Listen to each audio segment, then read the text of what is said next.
دیکھیے بہت سے مسلمان جو ہے میرے کرسمس کی مبارکباد غیر مسلموں کو دیتے ہیں اور ان لوگوں کو یہ پتہ نہیں ہوتی ہے کہ اس دن کا مقصد کیا ہے اور یہ لوگ یہ دن کس لیے منا رہے ہیں۔ اور اس دن میں جو ہے یہ لوگ میرے کرسمس مناتے ہیں اور آپ لوگ جب ان لوگوں کو مبارکباد دیتے ہو تو اس کا مقصد کیا بنتی ہے۔ دیکھیے 25 دسمبر کے دن کرسچن لوگ اس دن کو مناتے ہیں اور وہ اس لیے مناتے ہیں کہ ونعوذ باللہ اللہ رب العالمین نے 25 دسمبر کے دن میں بیٹا جنا، اور آپ لوگ جب ان لوگوں کو مبارکباد دیتے ہو تو آپ لوگ یہ بھی یہ شہادت دیتے ہو کہ ونعوذ باللہ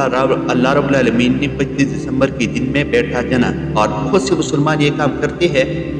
اور بہت سے غیر مسلموں کو اس دن کی مبارکباد دیتے ہیں۔ میں نے دیکھا مسلمان لوگ جو ہے یونیورسٹیز میں یہ مسلم کنٹری ہے اور اس مسلم کنٹری میں جو ہے یونیورسٹیز میں باقاعدہ اس دن کا اہتمام ہوتا ہے اور بہت سی جو ہے پروفیسر یہ کام کرتے ہیں اور ایک جو ہے وہ سامنے رکھتے ہیں اور اس میں جو ہے لکھتے ہیں میری کرسمس، اور ان لوگوں کو یہ پتہ نہیں ہوتی کہ آپ لوگ اللہ رب العالمین کو جو ہے بہت بری گالی دیتے ہو۔ اللہ رب العالمین فرماتے ہیں سورۃ مریم میں وقالوا اتخذوا الرحمن ولدا، یہ لوگ کہہ رہے ہیں کہ اللہ رب العالمین نے بیٹا جنا۔ لقد جئتم شیئا ادا، ان لوگوں نے اللہ رب العالمین کو بہت بری گالی دی۔ تکاد السماوات یتفطرن منہ، اگر آسمان کو احساس ہوتا تو آسمان اس بات کی وجہ سے جو ہے وہ گر پڑتا، وتنشق الارض، اور یہ زمین کھل پڑتی، وتخر الجبال ہدا، اور یہ پہاڑ جو ہے وہ گر پڑتی۔